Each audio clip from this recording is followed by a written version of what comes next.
Bonjour à tous, bonjour à toutes. Nous sommes très heureux de vous retrouver ici dans ce magnifique salon, Salon Sian, salon de l'industrie. Ça y est, ça a démarré. Ok. Alors hier soir, dans ce même salon, mon ami Luc Martin de Andrade a lancé l'information concernant l'IATour, qui est une manifestation organisée par le MEDEF et Nouméoum. Et aujourd'hui, on va parler d'un autre sujet. On va parler du crédit d'impôt recherche. Alors, à la commission numérique et innovation du MEDEF 31, c'est un sujet qui nous a vite, interpellés. Parce qu'on sait tous que l'importance du CIR dans ce pays, qui a été d'ailleurs instauré à une époque pour essayer de compenser la relative faiblesse des investissements français en R&D. Et on peut dire qu'aujourd'hui, ça représente à peu près 60% des aides à la recherche et développement, donc c'est pas une paille. Alors chaque année, c'est relativement mis en cause. On essaie de faire des rabots. On est un petit peu rassuré parce que il semble que le projet du gouvernement, projet de budget, donc n'a pas touché a priori. Mais maintenant, on va rentrer dans la phase parlementaire et les choses risquent de changer. Alors, nous vous proposons une intervention en 2 étapes. Une première étape, on va mettre à contribution 2 autres membres de la commission numérique et innovation du MEDEF 31, Julien Bugeaud et Jérôme Bonduel. L'un est président, non pardon, pas président, excusez-moi, l'un est directeur associé chez FRS, c'est Julien Bugeaud, et l'autre, Jérôme Bonduel, est responsable des partenariats de Letton, qui est un cabinet qui œuvre depuis quelques années dans le secteur. Ensuite, ils vont nous présenter le dispositif, parler un peu des origines, les évolutions, ce que ça peut apporter d'intéressant pour les entreprises, les bénéfices. Et puis ensuite, on se tournera vers 2 invités que nous avons la chance d'avoir, 2 présidents. Le président de l'UMP... L'UMM, pardon. UMM, MP, Occitanie. Excuse-moi Didier, voilà. Non, mais c'est terrible les sigles. Qui viendra nous parler un petit peu de la perception qu'en a donc l'UMM pour ces entreprises, et puis quelques craintes pour l'avenir, s'il y a lieu. Et ensuite, Pierre Louvénaud, notre président du MEDEF 31, rebondira sur le sujet et nous apportera son point de vue et les dernières informations auxquelles il a pu accéder. Voilà comment nous allons répartir les choses. Alors, on va commencer directement avec les professionnels du CIR et je vais poser une question à Julien et on va lui demander de nous présenter quelques chiffres clés du CIR, ses principes, ses objectifs. Oui, effectivement. Merci Eric. On va repositionner un petit peu le contexte. Donc, le crédit d'impôt recherche, qui est un dispositif phare en France, la France a été le pays qui a créé le crédit d'impôt recherche en 83. Donc, il a le même âge que moi, donc un tout jeune dispositif dynamique. Et pour replacer les objectifs du crédit d'impôt recherche, ça a été créé pour dynamiser et pérenniser les dépenses de R&D au sein des entreprises en France. Et il fonctionne comme tous les crédits d'impôt, donc ça vient, c'est une déduction qui est faite de l'impôt via une partie des dépenses de R&D, de recherche et développement, qui ont été réalisées au cours de la dernière année civile. Donc, qu'est-ce qu'on entend par dépenses? Il y a différents types de dépenses qui sont éligibles, notamment les dépenses de personnel, les dépenses de dotation aux amortissements des équipements qui sont utilisés dans le cadre des projets de R&D. On peut citer également les dépenses de propriété intellectuelle. Je pense que Eric, tu en reparleras un petit peu plus tard. On a également les dépenses de sous-traitance pour des entreprises qui sont au préalablement agréées par le ministère de la Recherche et d'autres dépenses un peu plus annexes, type veille technologique par exemple. Petit focus important sur les dépenses de personnel, notamment pour la catégorie des jeunes docteurs qui bénéficient d'un bonus, on va dire, qui permet aux entreprises de faciliter leur embauche. Chiffre clé important, c'est que lors des 10 dernières années, ça a permis d'embaucher plus de 40%. On a une hausse de 40% des embauches de jeunes docteurs, donc c'est quand même pas négligeable sur ce créneau-là. Donc voilà un des effets très concrets du crédit d'impôt recherche. quelques chiffres, ça représente en termes de budget pour l'État 7 milliards d'euros environ, et la part des PME sur ces 7 milliards est d'environ 36%. Donc ça aussi c'est à prendre en compte dans la répartition grand groupe PME. Et dernier chiffre qui peut être très intéressant, c'est l'effet de levier que ça peut apporter, notamment avec 1 euro de CIR, ça va engendrer un accroissement de l'activité d'environ 4,6 euros. Donc on voit ici l'effet de levier assez important que peut générer ce dispositif auprès de toutes les entreprises. Jérôme, on va vous passer la parole, on va te passer la parole, pardon. Est-ce que tu peux nous présenter l'évolution du dispositif depuis sa création et puis essayer de combattre quelques idées reçues ? Avec grand plaisir. Donc effectivement, comme l'a dit Julien, le CIR existe depuis 1983. La première grosse évolution qu'il a connue, c'est en 2013, donc sous le président Hollande, avec la création du C2I, Crédit d'impôt innovation, qui est le petit frère, on peut dire, du CIR, qui est exclusivement, par contre, il peut être obtenu uniquement par des PME. Donc c'est-à-dire que ça a été vraiment créé pour dynamiser l'innovation au sein des PME. Depuis 2018, on s'est rendu compte qu'il y avait par contre une recrudescence de contrôle, de plus en plus de contrôle, même sur des petits montants de CIR, C2I, avec la création, avec une systématisation chaque année d'un nouveau guide du CIR, qui va être un peu la bible du CIR concernant les évolutions fiscales qu'il va avoir chaque année. Celui-ci, donc, en son état actuel, a subi quelques évolutions, notamment en 2020 et 2021 successivement, avec tout d'abord une réduction des frais de fonctionnement que disait Julien. Donc, il va perdre un petit peu d'avantage, à peu près 8% de l'avantage qui est représenté avant. Et en 2021, c'est la fin des doublements, donc c'est assez brutal, la fin des doublements de la sous-traitance publique, donc qui était justement une incitation pour les entreprises privées à faire appel à la recherche publique.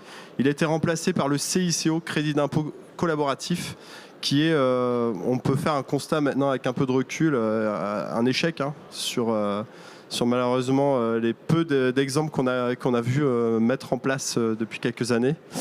Donc voilà, il a beaucoup évolué, donc ça vous permet de comprendre que effectivement le CIR et le C2I ont subi déjà quelques évolutions depuis des décennies. Maintenant, on va parler du projet de loi finance. Alors je tiens quand même à faire un gros focus sur ce terme, c'est un projet de loi, ce n'est pas une loi finance qui a été appliquée. La dernière grosse loi finance qui a vraiment réalisé des gros changements au niveau du CIR et du C2I, c'était en 2023. Celui-là devrait être un gros millésime en termes de changement et d'évolution sur le crédit d'impôt recherche et innovation. Donc le CIR, de ce qu'on peut en dire, c'est que théoriquement, des informations qu'on a, il ne devrait pas avoir de grosses modifications. Donc il n'y a pas eu de grosses propositions de modification sur son état actuel. Celui qui va être le plus en péril, c'est le crédit d'impôt innovation. Malheureusement, c'est ce qu'on disait, c'est celui qui est destiné aux PME, TPE de notre pays. Donc malgré une revalorisation récente qui est passée de 20% de crédit d'impôt à 30% récemment, il n'est pas reconduit théoriquement sur le papier puisqu'il se termine, et c'était validé dans la dernière loi finance de 2023, le 31 décembre 2024, donc dans quelques semaines. Mais il devrait faire l'objet de plusieurs amendements pour le prolonger. Des informations qu'on a aujourd'hui, ça peut évoluer. Idem pour le statut JEI, Jeune Entreprise Innovante, que certains connaissent, donc qui est à destination des toutes jeunes pépites de la tech, de l'innovation. Donc là aussi, c'est un dispositif qui permettait de se lancer dans le monde de l'innovation, de la R&D, qu'on soit issu du monde universitaire, qu'on ait une technologie disruptive qu'on souhaite lancer sur le marché. Théoriquement, il est maintenu jusqu'au 31 décembre 2025. Il devrait donc pas avoir de gros changements sur la loi finance 2025, mais peut-être sur la prochaine, 2026. Les idées reçues, donc tu m'as demandé de faire un petit rappel des idées reçues qu'on a sur le CIR, C2I. Déjà, le CIR est réservé qu'aux grandes entreprises. Alors, le CIR et le C2I, il faut bien distinguer les deux. Aujourd'hui, il est utilisé à 84% par des PME, TPE. Donc c'est-à-dire que c'est quand même factuellement un dispositif qui sert nos petites et moyennes entreprises. Par contre, effectivement, la créance, comme l'a dit Julien, n'est que de 36%. Donc sur les 7 650 millions d'euros donnés par l'État sur le CIR, seulement 36% est dédié à ces petites entreprises. On peut dire aussi, le CIR, le C2I, ça sert encore on en fait bénéficier aux banques et aux assurances. C'est une idée reçue très très mauvaise puisque c'est seulement 2% du CIR qui leur est disposé. Aussi, on se rend compte que malgré de plus en plus de contrôles, comme je disais depuis 2018, notamment les DIC, demandes d'informations complémentaires, qui sont quasi devenues systématiques pour un nouveau déclarant de CIR C2I.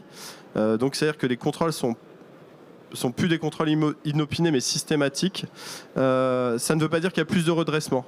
Aujourd'hui, on estime à un peu plus de 2% le nombre de dépôts de CIR qui sont redressés chaque année. Donc voilà, donc pour conclure, notre dispositif il est maintenant plus que quarantenaire.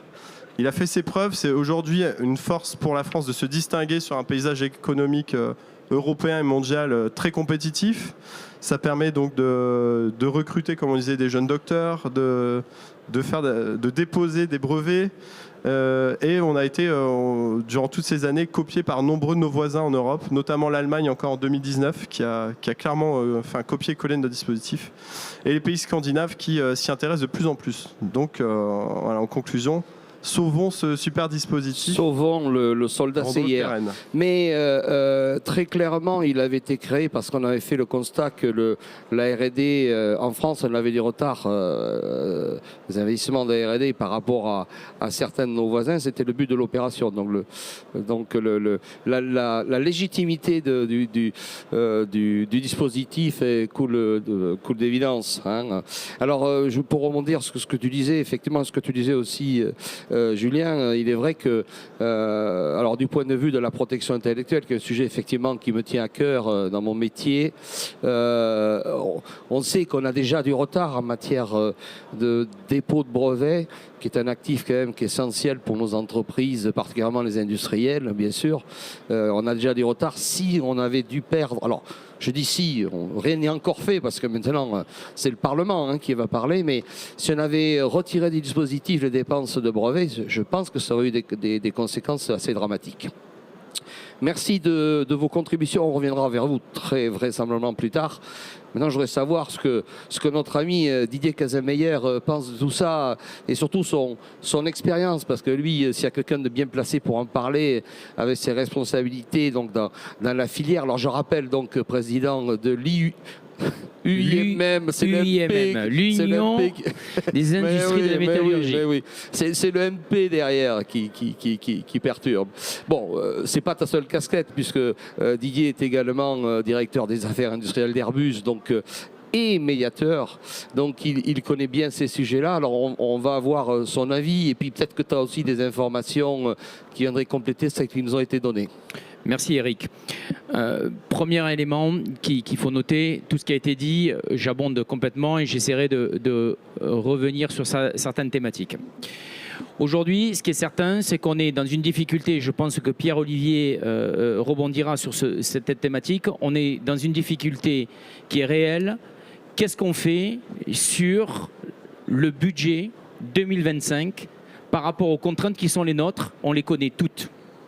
Il va y avoir là des positions politiques qui vont être prises. Sur ces positions politiques, elles vont avoir une conséquence sur l'économie et ça a déjà commencé. Je rappelle que nous avons eu des élections législatives au mois de juin, que nous sommes restés dans l'incertitude pendant quelques mois et que le ralentissement économique est une réalité aujourd'hui. Ça, c'est le premier point. Le deuxième point, donc nous, on est au ralenti et on a un monde qui avance toujours plus vite. On nous parle de compétitivité, on nous parle de réindustrialisation, on nous parle d'attractivité et on fait tout pour freiner ces trois thèmes. Donc ça, c'est déjà le premier élément sur lequel nous allons appuyer une position forte au niveau des filières, au-delà de l'UMM. Et là, on peut réfléchir sur l'ensemble des filières industrielles qui sont également impactées par la thématique que tu abordes aujourd'hui au travers de ta table ronde.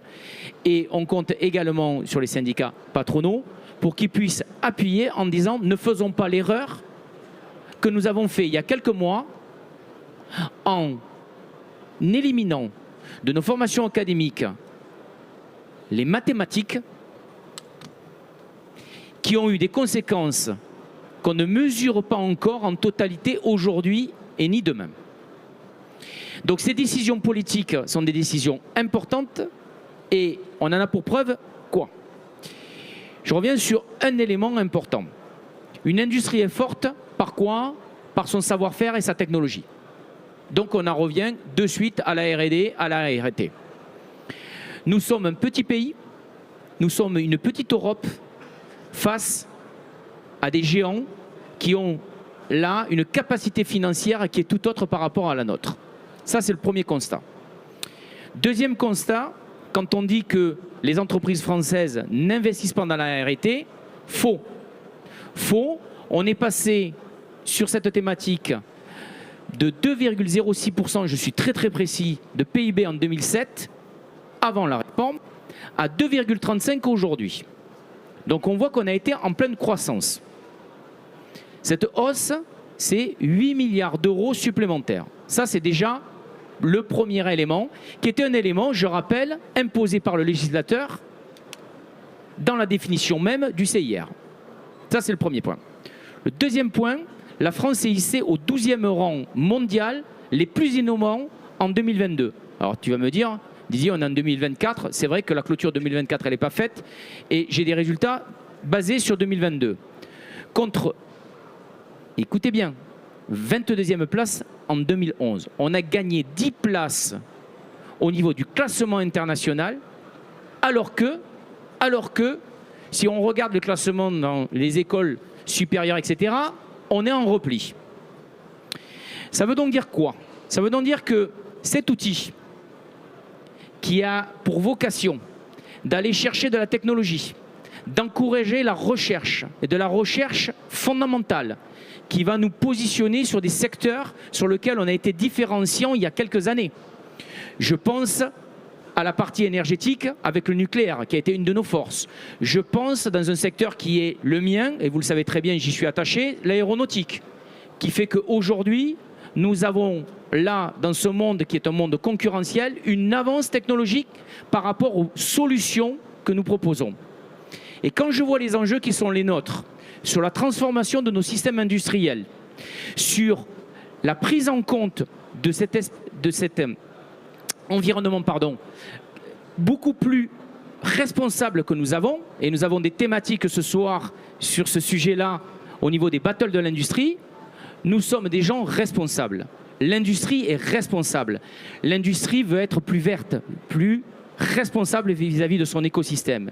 Pour ce faire, qu'est-ce qu'il va falloir? Il va falloir repenser, il va falloir réfléchir à cette évolution. Et ça passe par quoi? Par la technologie. Et donc, par la recherche et l'innovation. Donc, supprimer ce crédit d'impôt recherche, qui est qu'un allègement fiscal, ce n'est pas une taxe, etc. Ce n'est qu'un allègement fiscal. Il a des conséquences. J'ai un chiffre qui m'a bien plu, je le reprends, je ne me trompe pas dans mes petits papiers. Vous allez noter qu'un chercheur français qui coûte 100 en brut chargé, sans CIR, son coût est réduit à 72 grâce à cet outil, alors qu'il est positionné à 91 en Allemagne, 85 en Belgique, 79 au UK, et quand on se projette sur les États-Unis, il est à 133. Je pense que la démonstration est simple, c'est-à-dire que c'est un outil d'accélération qui permet à notre recherche et à nos technologues d'être créatifs. Donc ce CIR, il exerce quoi? Une force d'entraînement majeure dans l'écosystème, aussi bien sur les grands donneurs d'ordre, mais pas que. Tout à l'heure, tu le disais bien. Aujourd'hui, arrêtons de croire que seuls les grands comptes peuvent bénéficier. C'est faux. Les PME le sont tout autant. Ça, c'est le premier point. Le deuxième point qui est important dans notre écosystème, on cherche aujourd'hui à attirer des talents. L'attractivité des métiers, ça va venir sur quoi? Ça va venir sur les solutions techniques qu'on va déployer. Donc pour attirer des grands talents qui vont transformer notre industrie et qui vont l'amener à être plus éco-responsable, c'est grâce à des gens qui auront pensé ces éléments-là. Donc ma conviction, c'est qu'il faut qu'on se batte pour que le législateur et que les parlementaires comprennent ces éléments-là. En tout cas, ce que je peux t'assurer, c'est que dans le cadre de notre mandat 2024 et 2027, c'est-à-dire les 3 ans qui arrivent devant nous, nous avons décidé au niveau de l'UMM MP Occitanie de balayer au niveau du territoire tout l'ensemble de l'écosystème qui inclut notamment nos parlementaires pour qu'on leur explique nos enjeux. Quels sont-ils? Qu'est-ce qu'il faut faire? N'allons pas détruire un outil qui est puissant et qui nous amène de la compétitivité. J'arrêterai là et je vais laisser maintenant la parole à Pierre-Olivier Naud. Je pense qu'il va rebondir. Merci Didier, je crois que ce que tu viens de nous dire, très simplement d'ailleurs, est assez éclairant et on est très nombreux à penser cela et il faudrait que tout le monde en soit convaincu. Alors maintenant, je vais me tourner vers Pierre-Olivier Naud, donc notre président au MEDEF 31. Pierre-Olivier, qu'est-ce que tu peux nous dire? Quelles sont les informations auxquelles tu as pu accéder sur l'avenir des dispositifs? Et puis, quels sont les scénarios possibles qu'on peut envisager si des modifications venaient à apparaître? On parlait tout à l'heure des dépenses de brevets, mais il y a aussi les avantages liés au recrutement des jeunes doctorants. Alors merci beaucoup Eric. D'abord CQFD, Didier a tout expliqué parfaitement, preuve à l'appui, chiffres à l'appui. Merci beaucoup messieurs, c'est extrêmement clair et précis. Je crois qu'une nation qui ne veut plus d'industrie, une nation qui ne veut plus d'innovation, qui ne veut plus d'étudiants qui s'intéressent à ça, n'a qu'une chose à faire aujourd'hui, c'est supprimer un outil comme le CIR. C'est aussi simple que ça. Le CIR, c'est l'incarnation précise d'un pays qui veut croître, qui veut se réindustrialiser, qui veut avoir des carrières scientifiques et techniques, qui veut innover et qui veut changer le monde. C'est aussi simple que ça. Donc si on ne veut plus le faire, on arrête le CIR aujourd'hui. Concrètement, ce qui se passe, oui, on a un problème budgétaire et on est très inquiet sur plusieurs lignes d'aide aux entreprises. On a rapidement évoqué la question de la formation. On a une grande inquiétude sur le financement de l'apprentissage. Dans l'apprentissage des CFA qui sont concernés, qui sont terrifiés en ce moment, notamment techniques et industriels. Qu'est-ce qu'on va faire avec ça? Grosse inquiétude. Les aides liées à la transition environnementale aussi, grosse inquiétude. Et puis sur le CIR, effectivement, très grosse inquiétude. On est rassuré parce que la version 1, mais bon, c'est une version 1 d'une peut-être V50 qui va arriver, j'en sais rien. Pour l'instant, on ne parle pas du PLF. À ce stade, ce matin, il y avait 38 amendements concernant le CIR. 38. De droite et de gauche d'ailleurs, qui voulaient soit supprimer, soit modifier à la réduction le CIR. Évidemment, énorme inquiétude là-dessus. On regarde ça très très près. Bon, je pense que c'est un ensemble, si vous voulez. Il y a beaucoup de choses qui se passent en ce moment et c'est un peu des deals, des négociations aussi qui se passent. Je dirais à ce stade, aujourd'hui, mercredi, que l'inquiétude est moins forte sur le CIR, par exemple, que sur le financement de l'apprentissage. Ce genre de choses. Mais quand même, il y a une inquiétude forte. Il faut savoir qu'historiquement, en plus, la Commission européenne a toujours lutté contre le CIR, sous influence des Allemands, qui ont toujours jugé que c'était des aides déguisées un petit peu au secteur d'activité. La richesse du CIR aujourd'hui, c'est qu'il est non sélectif en termes de secteur d'activité, il est plurisectoriel. C'est ce qui permet d'éviter l'accusation par l'Europe d'une aide spécifique aux entreprises. Ça fonctionne bien, on le défend comme ça. Ce qui est drôle aujourd'hui, c'est que depuis 3 ans, l'Allemagne a créé son propre CIR quand même. Donc aujourd'hui, ils ne sont plus trop à s'en plaindre auprès de la Commission européenne. Mais il y a un point d'attention assez fort, surtout que l'Europe aujourd'hui a un argument fort, c'est qu'on est à 6% de déficit budgétaire, comme Didier l'a rappelé, plus de 6%. Donc ils peuvent nous dire, nous, on a des idées pour vous aujourd'hui pour un petit peu réduire votre déficit budgétaire. Bref, il y a une énorme inquiétude là-dessus. On a 2 autres inquiétudes aussi. C'est le C2I, on t'a parlé, le crédit impôt innovation, qui arrive à son terme cette année théoriquement. Bon, l'info du jour, c'est que le MEDEF a fait, la façon dont ça se passe, c'est les corps d'influence comme le MEDEF ou d'autres rédigent des projets d'amendement. On a rédigé un qui est porté par un député, je ne sais pas lequel, qui va être présenté prochainement, qui demande une prolongation de C2I pour les 3 prochaines années.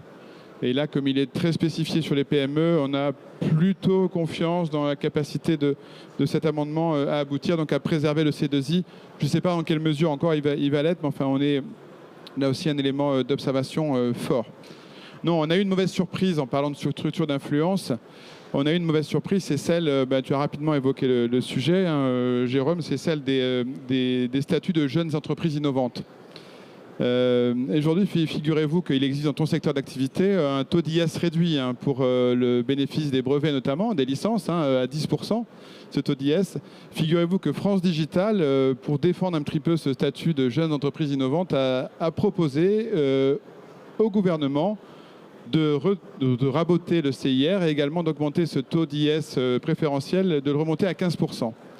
Donc on a un petit peu attendu cette initiative, elle est très récente aussi. C'est un petit peu quelqu'un qui qui décide de jouer seul dans son coin. C'est très ennuyeux, c'est très embêtant.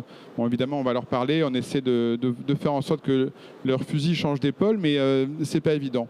Ce que je veux dire surtout, c'est que à ce stade, en termes de scénario de sortie, ça ne va pas être évident parce que les très grandes entreprises, donc 1 milliard, 3 milliards d'euros de chiffre d'affaires, elles aussi voient un taux d'IS augmenter ponctuellement pour 3 années. Écoutez, Rodolphe Saadé, patron de CMA-CGM, qui dit clairement on comprend qu'il faille contribuer au rééquilibrage du budget, mais ça veut dire que ça sera autant moins d'argent qu'on pourra investir dans les 3 années qui viennent.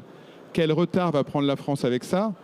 Quel retard des industriels aussi riches, je pense à la créativité et l'innovation industrielle qui est à l'heure, comme Pierre Fabre, comme Airbus, vont pouvoir mettre dans de tels investissements s'ils doivent payer des impôts en plus. Si en plus le CIR vient toucher leur propre capacité à investir, à recruter et aller vers plus de formation, notamment dans les carrières scientifiques, on aura un gros problème et le retard, il est certain. Là aussi, ça a été évoqué rapidement. Chine, Inde, sont des pays avec des politiques différentes, mais enfin qui ne se gênent pas pour financer très directement leur industrie et leur innovation. Mais pensons donc à l'IRA, Inflation Reduction Act. Ça, c'est un CIR puissance 100 000, quoi, en fait, en termes d'efficacité. Et aujourd'hui, il y a des entreprises, y compris françaises, qui décident d'aller développer leur ingénierie aux États-Unis pour bénéficier de cet IRA. Simplement parce qu'ils ont une vision globale. Et honnêtement, qui devrait se priver? C'est normal. Donc un outil comme le CIR doit absolument demeurer. Sinon, c'est autant d'années de retard qu'on prend. C'est prioritaire. Merci beaucoup Pierre-Olivier. Merci beaucoup à tous les quatre. Il n'y a qu'une conclusion qui s'impose très simple. Il faut sauver le soldat CIR. C'était mon idée de titre d'intervention au départ et je la maintiens, je la confirme. Encore merci à vous et ravi encore une fois d'avoir pu être au contact de l'industrie. Nous en avons tellement besoin et nous sommes tellement attachés. Merci à vous tous. Merci Eric.